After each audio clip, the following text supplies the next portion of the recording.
Good morning, everybody. Glad to have you here today. Thank you for joining me.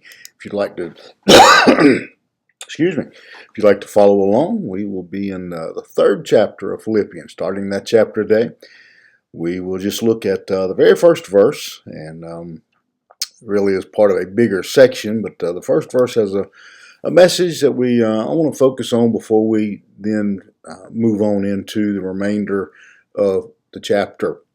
Paul says, finally, my brothers, rejoice in the Lord. To write the same things to you is no trouble to me and is safe for you.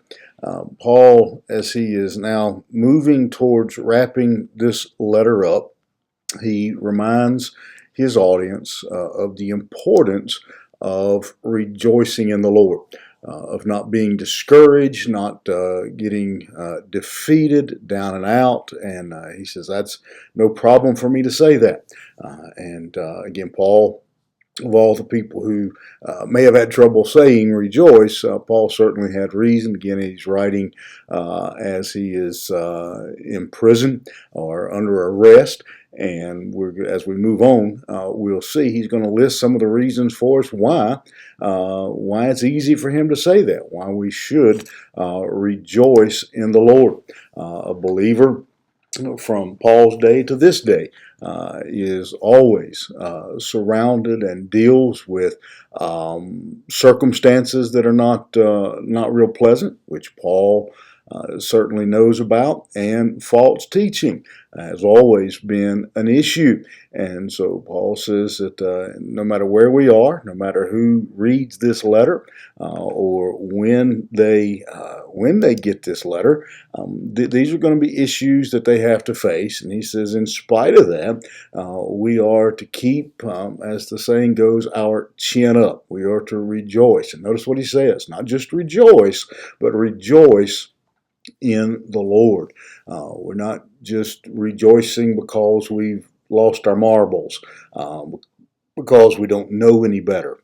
We have a reason to rejoice. We are rejoicing in the Lord and what God has done for us, in spite of whatever false teachings or whatever circumstances may be coming our way. We continue to focus on the Lord, what He has done for us, what He is doing for us, what He has promised to do for us. We have so much to focus on, to rejoice about. And when we do that, it keeps our attention on Christ, keeps our focus on Him, keeps us from dwelling on those bad circumstances, on those things that are not going the way we would like. And so he tells us not just rejoice, but rejoice in the Lord. Again, he's saying to us that it's important for you to hear that. And again, I don't have any problem saying that, which again, Paul, what I think what he's trying to say there to us is, if I can say that, then certainly you can say that, considering my circumstances, considering what I've been through, considering all the trials and tribulations that I have been through. If I can continue to rejoice, then you can continue to rejoice. You keep that in mind today. Just a simple little verse, just a simple little thought this morning that hopefully will see you through. That Paul says, finally rejoice in the Lord. Why?